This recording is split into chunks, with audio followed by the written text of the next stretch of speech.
Voilà, nous voilà sur la partie 3, la dernière de cette petite trilogie, j'ai envie de dire, historique, histoire donc de l'Akita américain, comportement du chien et comportement de l'humain, extrêmement important là, le comportement de l'humain, ce qu'il va falloir mettre en place au niveau éducatif, obéissance, comment il va falloir se comporter. Alors premièrement, je vais faire un petit peu ça en deux parties, une partie vraiment éducation et une partie un peu plus axée dressage, on va dire. Je vais scinder les deux, même si c'est très très proche, hein. L'éducation et le dressage. L'éducation, qu'est-ce que c'est? L'éducation, pour faire simple, c'est apprendre à son chien à évoluer dans le monde des humains le plus sereinement possible. Vous voyez, c'est l'éducation. Comme on apprendrait à un enfant, on éduquerait un enfant, c'est-à-dire l'éduquer, on va lui apprendre voilà, les voitures, la route, pas traverser n'importe comment. On va bien se comporter quand on est en balade, que ce soit en forêt si on est détaché, que ce soit en ville si on est en laisse, quand on croise un autre animal, tout ça, vous voyez, ça va être l'éducation. Le dressage, c'est une petite partie à part, ça va être l'optimisation des performances du chien, tout simplement. Par conditionnement, là le chien obéit à ce qu'on appelle du conditionnement, c'est de l'association d'idées, et on va grâce à ça, grâce au dressage en fait, obtenir un peu d'obéissance de son chien. Voilà, ça c'est le dressage. Pour qui est destiné ce chien? Alors, il est destiné, on pourrait dire, il est destiné à tout le monde. Je vais dire qu'en fait, il va falloir être honnête avec soi-même. Il va falloir être honnête avec soi-même en tant qu'humain. Qui êtes-vous? Qui pensez-vous être en fait? Il va falloir pas passer par quatre chemins. Il va falloir que vous soyez un leader.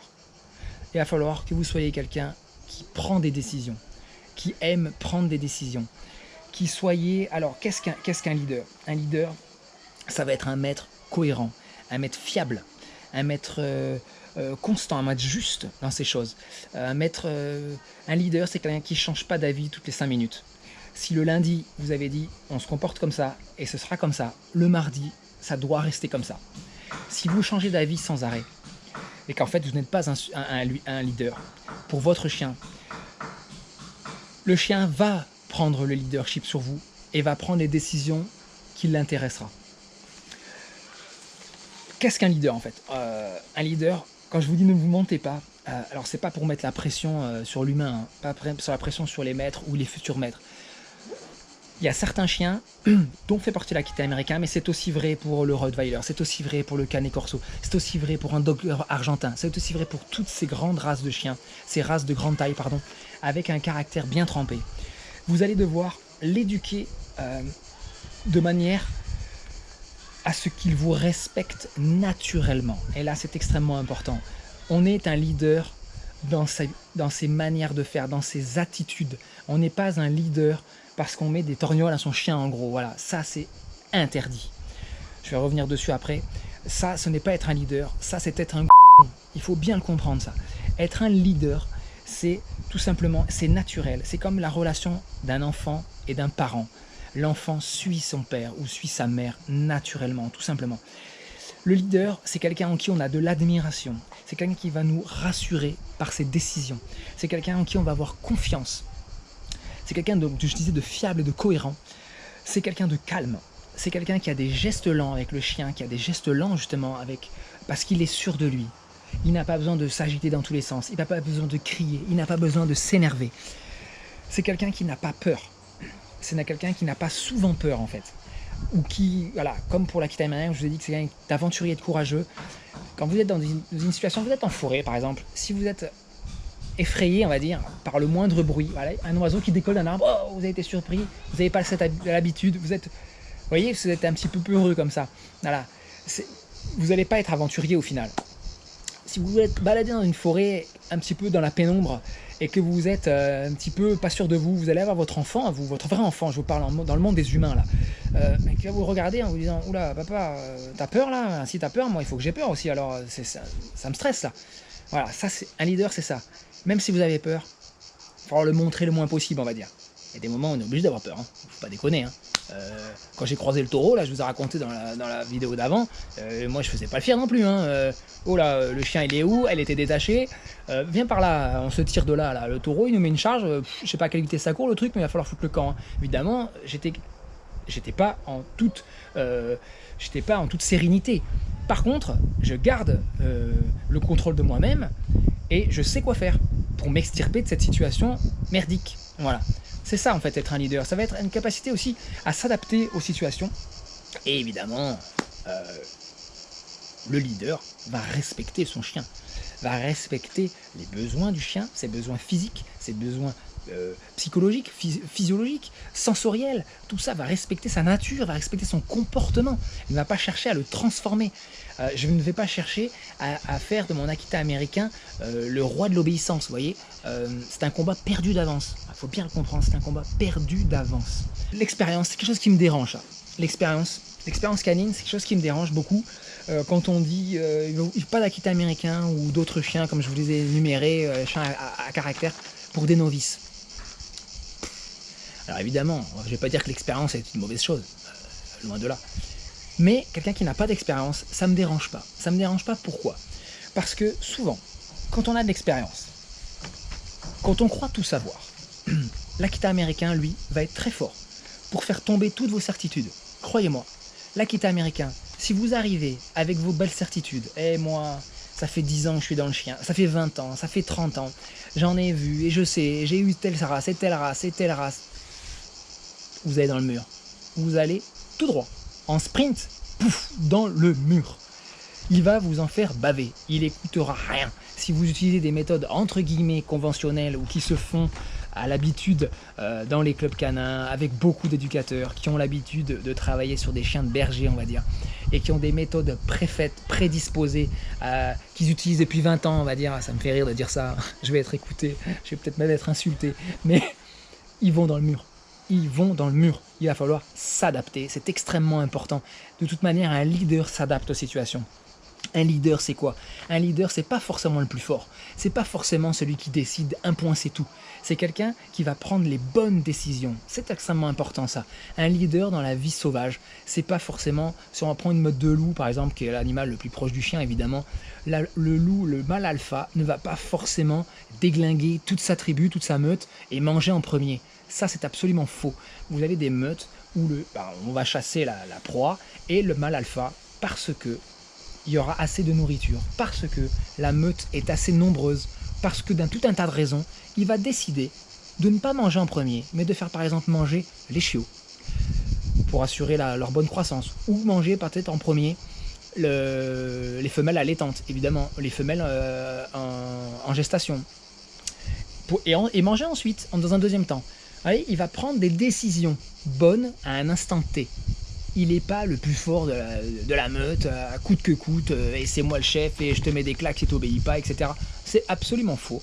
Et si vous partez sur cette ligne-là, comme je vois énormément d'éducateurs dans les clubs canins et de partout faire, vous allez dans le mur avec un éducateur canin, avec un Akita américain. Vous allez dans le mur avec l'éducateur et avec l'Akita.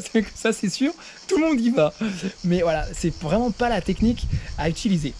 Je préfère partir avec une personne vierge de toute connaissance, mais qui va suivre de bons conseils, qui va suivre une personne qui a de bons conseils, c'est pas forcément moi, mais une personne qui aura des bons conseils, et qui va du coup les suivre tout simplement, que quelqu'un qui croit savoir, qui va dire « Oh t'inquiète, ça va le faire », et qui au final, au bout d'un an, va se dire « merde, j'arrive à rien avec ce chien, c'est pas ce que je voulais, etc. J'ai pas réussi à faire ce que je voulais avec, ça me plaît plus », et du coup, on retrouvait, comme on est en train de retrouver malheureusement, plein de refuges.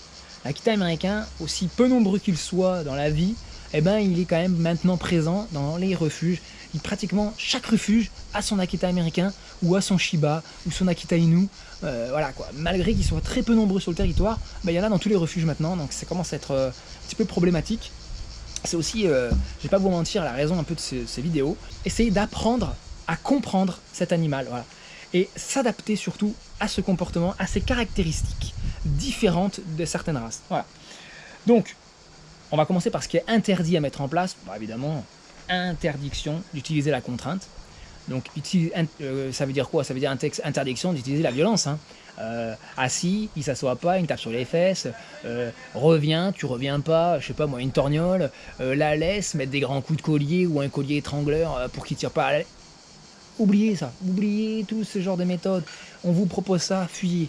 Oubliez ça, oubliez la contrainte, oubliez la fermeté injustifiée, je vais dire. Voilà, la fermeté injustifiée. On peut être ferme, sans avoir besoin de se servir de ses mains.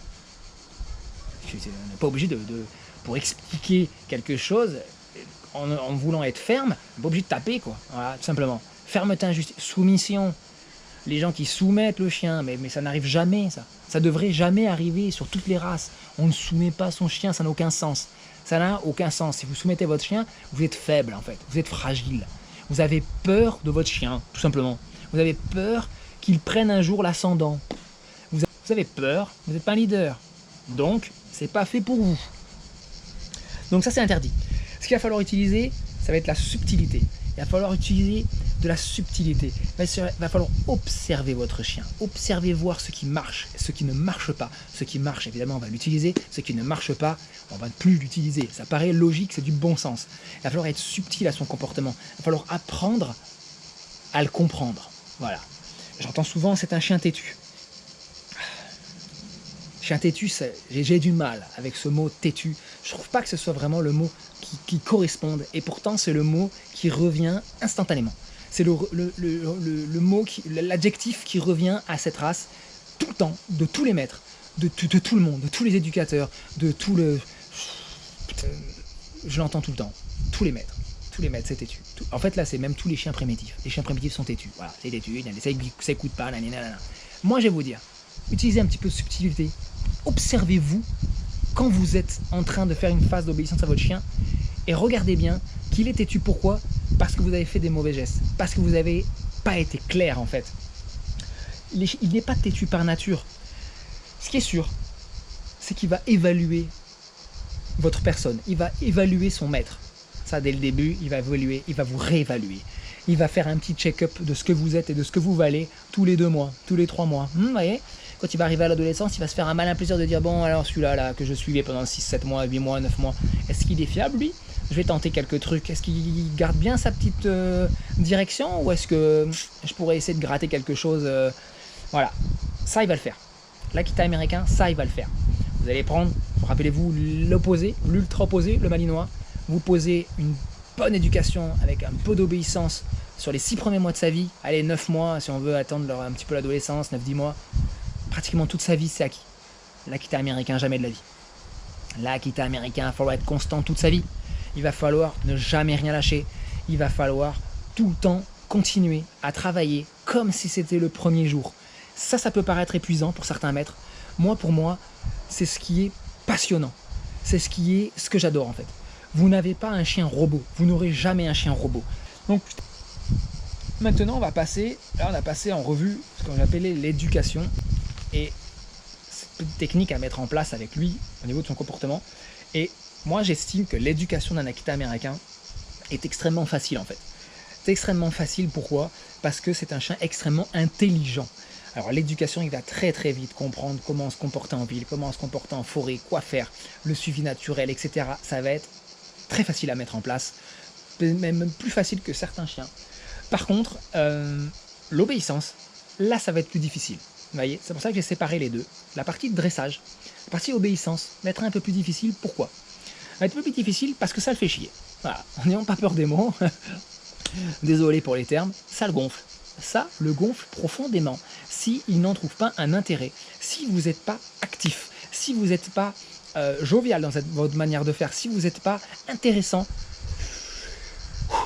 il va faire les exercices 3-4 fois et bon c'est bon, j'ai compris, je sais m'asseoir, je sais me coucher, je sais revenir au rappel, je sais pas bouger, je sais etc. ce que tu m'as appris. Bon maintenant tu me fous la paix maintenant, j'ai envie de faire autre chose, voilà ce qu'il va vous faire. Un malinois, vous allez pouvoir faire ces exercices là pendant 2 heures et il va s'éclater. L'Akita américain, ça ne va pas l'éclater, tout simplement. Il va s'éclater à autre chose. Et il va falloir trouver les choses qui vont vraiment le motiver, ce qu'on appelle en fait tout simplement un patron moteur. Le patron moteur de votre chien, qu'est-ce que c'est? Ça va être le flair. Ça va être, vous allez voir en balade, il passe son temps le nez au sol, à renifler droite-gauche, voir tout ce qui se passe.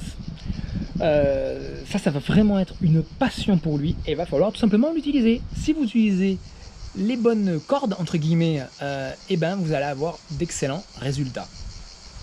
Je fais une petite pause, elle me regarde, elle veut sortir. Attends, je fais des vidéos, je parle de toi. Je parle de toi. Oh oui, oui, oui. Donc tu montes, monte voir. Oh oui, oh oui, oh oui, oui, oui. Oh oui, oh oui, oui, oui, oui, oui. Voilà. Vous voyez, vous avez un chien, si vous vous occupez bien de lui, il va vous rendre en amour au centuple. Ouais, au centuple, je peux vous le dire. Allez, arrête-toi plus. Allez, laisse-moi finir. Eh bien, ma petite. Donc, où est-ce que j'en étais? Que d'émotions avec l'Akita américain. Ah oui, j'étais sur la partie dressage.